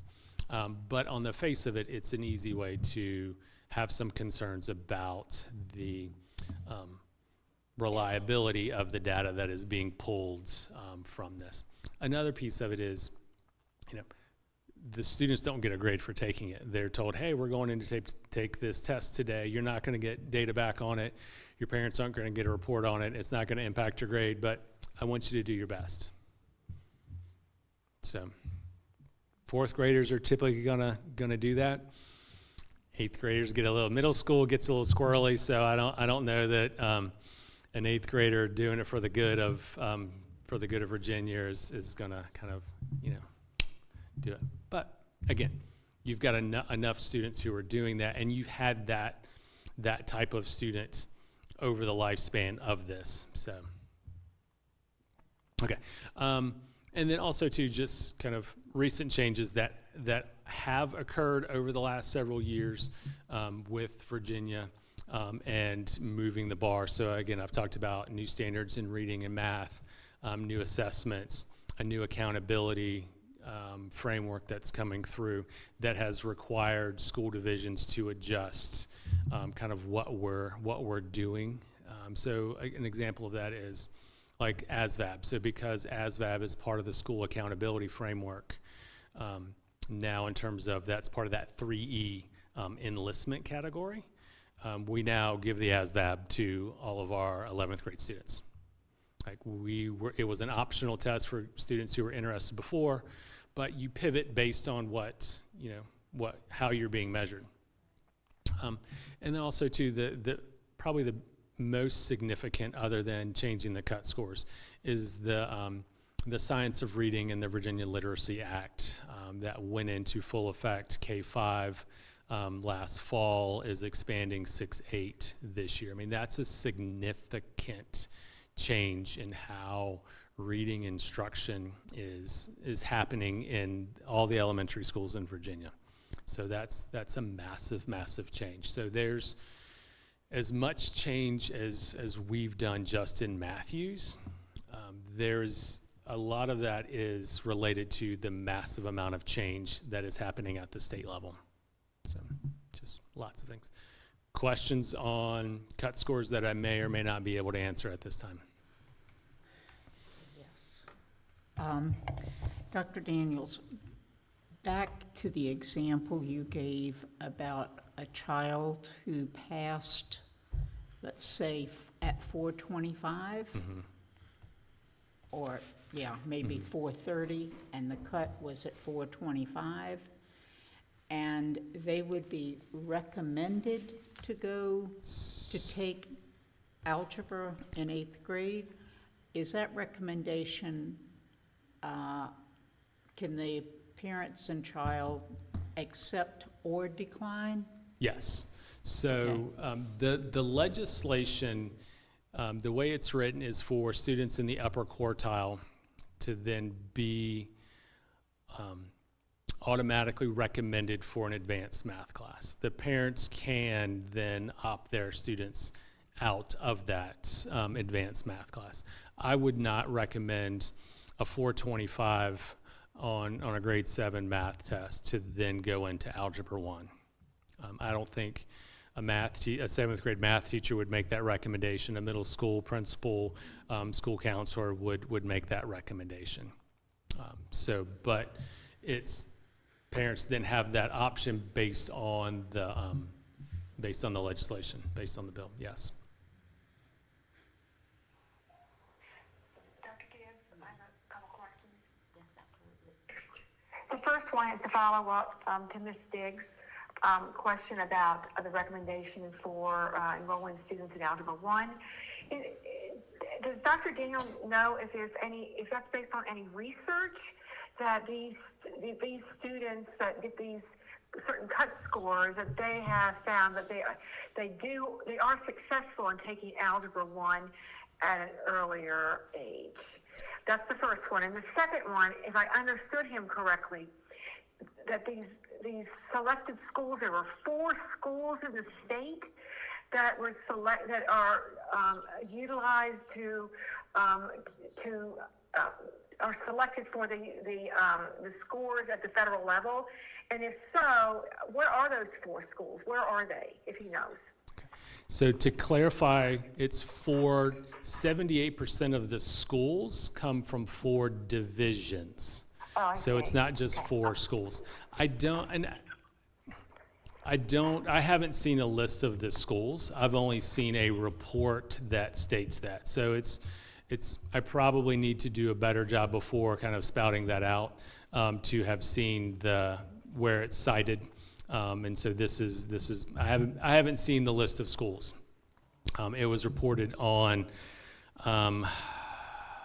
some notes, something that came out of the I think the state superintendent's leadership committee. And so to clarify that point, so it's not 4 schools, it's 4 divisions. Thank you. That clarification. The other question is, I'm not aware of any research that demonstrates or shows that, and there was no research cited as to the rationale in that piece of legislation for upper quartiles.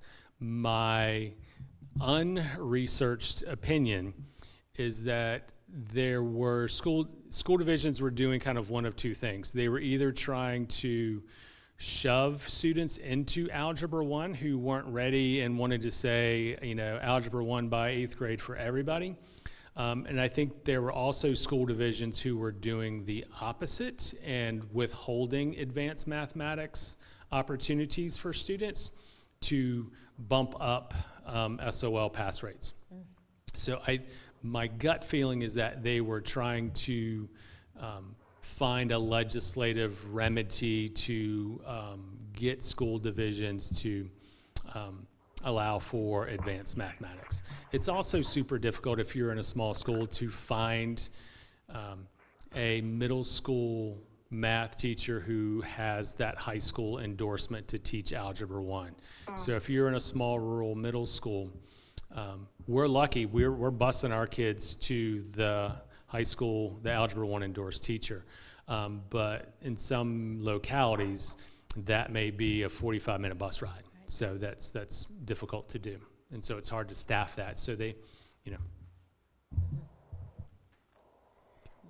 Other questions? Anything else? Mr. Morgan or Mr. Dobson? Mr. Morgan? Just quickly, I guess I've never really understood how they score these SOL tests. I'm just looking back here at a previous slide. Scored on a scale of 0 to 600 with proficiency set at 400. Does anyone believe that that is truly a better representation of what the students have learned and retained than just a percentage scale of 0 through 100? I think there are a lot of PhDs written, and there's a whole career field called psychometrician who go through and analyze test questions and alignment and do the statistics on equating different tests and level of rigor. So there's a whole field of people who just do that. I think because of questions being weighted differently and the rigor being different, using that kind of 0 to 600 range provides those psychometricians the flexibility to provide a universal pass number that is 400. And so, like where you see here, as they adjust the cut scores, the current equating is then different for every test. And so that's going to be confusing if now, oh, I need a 439 on this test, but a 445 on that one. So what they would either do is say, okay, if it's a 50 question test, you're moving it from you've got to get 27 right to getting 37 right. And now getting 37 correct is now a 400, where a 400 used to be getting 27 out of 50 right, is kind of what they're doing. But there's also a parallel movement to move away from that 0 to 600 and go to a 0 to 100. So that's in the legislature. The Board of Education is dealing with all the psychometricians and the cut scores and the whatnot. So you, again, two different lanes trying to figure out how to improve student performance, make Virginia schools more competitive across the nation. Right. It seems that once again, at some point in time, some years back, we fixed something that wasn't yet broken. And now we're trying to figure how we're going to dig out of that hole we got in. Right. I equate it often to it's a currency. So, for whatever it is now, 25 years, we've had students in Virginia taking SOL tests. And so we've known since then for 25 years, you need to get a 400, or hey, I really want you shooting for the 500 or the 600. So that's become a currency that everybody knows. There's some common knowledge that goes along with that. So I also get that there's, the 0 to 100 that most of us deal with or have dealt with on the day-to-day basis in school. I think it just makes it difficult if a 70% is passing on this test or a 65 or an 85 on that. It's kind of like SATs and 600, 800, that sort of stuff with the SATs. Or ACTs, you've got a whole different metric on the ACTs. So. Mr. Well, Dobson? at this scale with 0 to 600, proficiency at 400, you have to get approximately a 2/3 or 66% to pass. Am I understanding that correctly? I guess this is applying the cut score to current 400. So the cut score on today's measure would actually, a student would need to score a 4, so a grade 3 reading a student would need to have scored a 444 to get the same number of questions right to get I think what they're going to do is to then get a 400 on a future test once this is completely phased in. Does that make sense? Yeah, it just seems to me that the way they use these numbers, it just adds confusion to something that's already confusing. Yes. Agreed.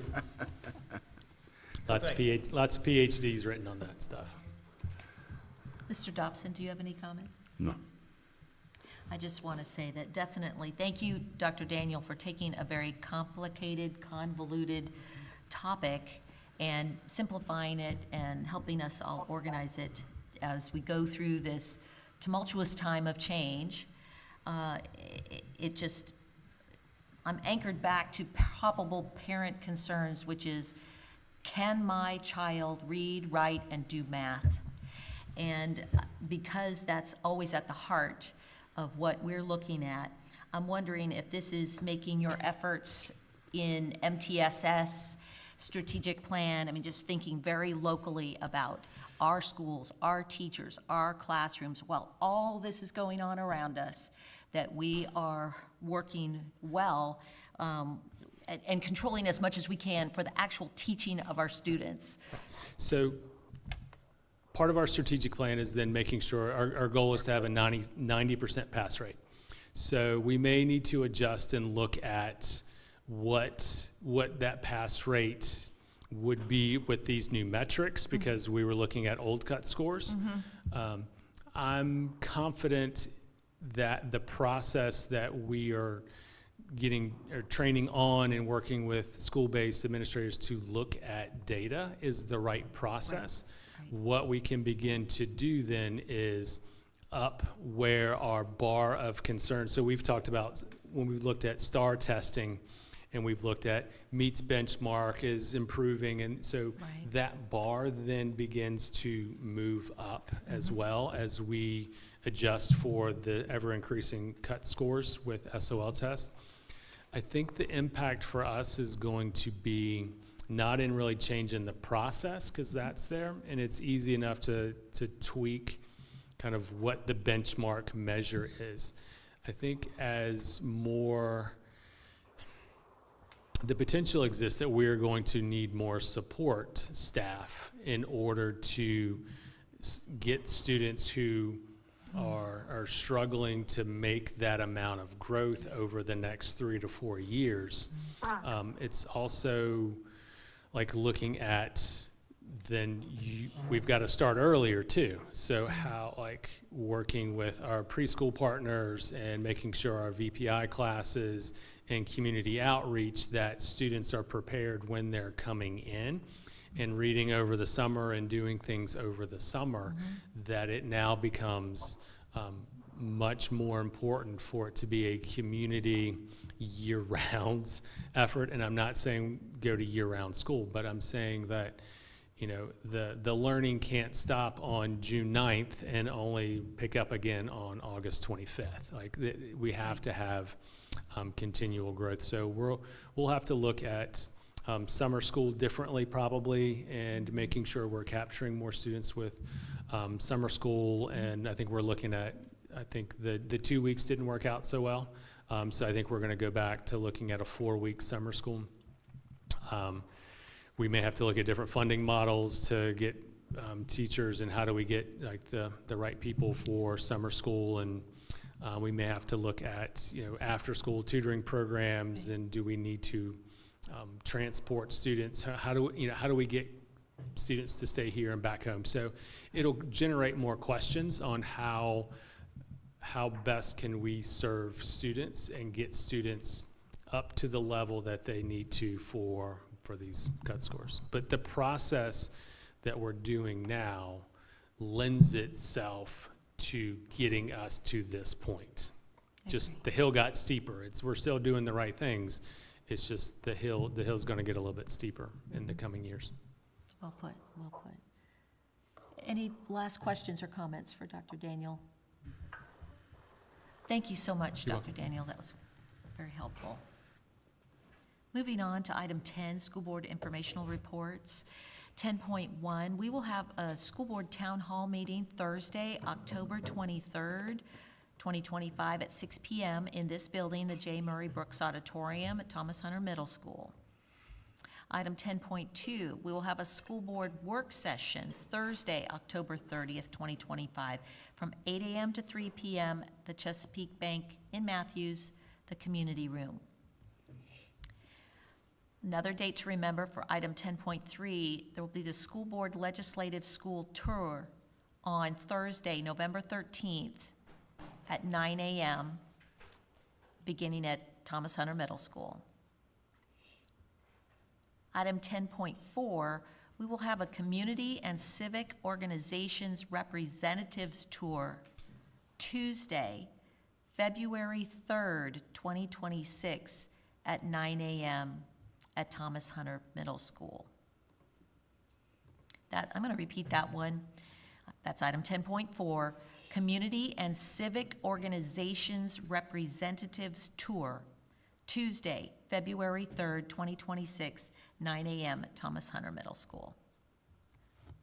Moving to item 10.5, we have school board conferences and webinars, past and future, for board members to consider, noting due dates of specific trainings.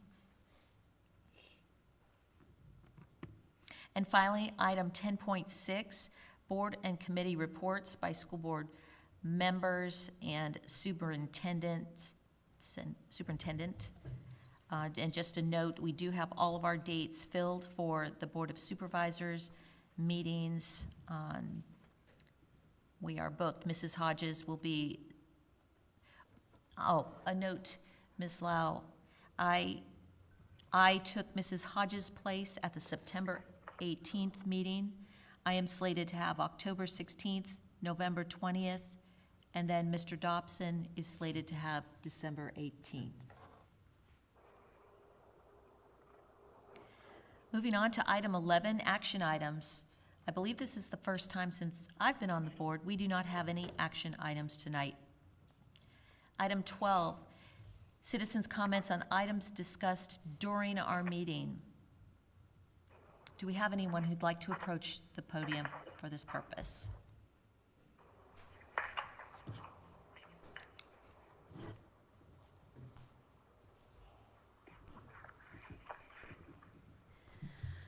Good evening, Amy Bohannon Stewart, 11150 Buckley Hall Road.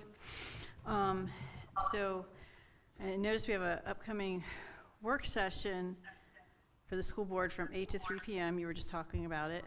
And I went to those this summer, and I was the only member of the public there. And it is, pretty hard for the average person to get to an all-day meeting. That's when most people work. And those meetings this summer were not streamed, so I felt fortunate that I could attend those.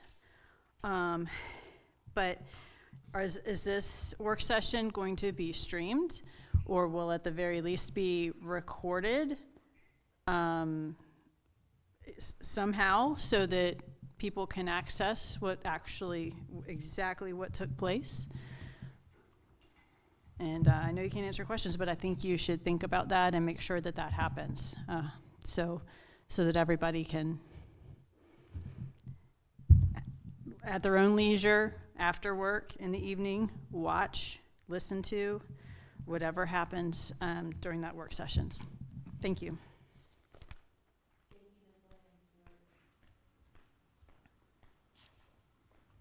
Is there anyone else who would like to approach the podium? There being none, we'll move on to school board member reports. I would like to address Ms. Bohannon Stewart's request or question regarding the streaming, or at least having an audio version of the work sessions available. And I agree with that, and we are working on that. We began to investigate with IT if this is going to be possible in that setting. I would love to be able to provide that.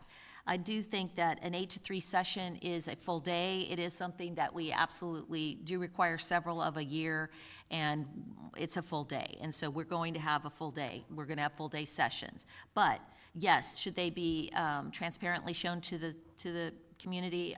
I believe so. So I think we are working on that for October 30th, and I'm hopeful that that can happen. But I do not know if it can in that setting. Other members? Mrs. Hodges? Any comments? I don't, no, Okay. no comment, no Okay. comment. All right. Moving on then to item 14, other business by school board members or superintendent. Item 14.1, our next regular monthly meeting will be Tuesday, October 21st at 6 p.m. here in the J. Murray Brooks Auditorium, Thomas Hunter Middle School. Closed meeting will start at 5 p.m. Request that all board members are in place, ready to go at 4:45.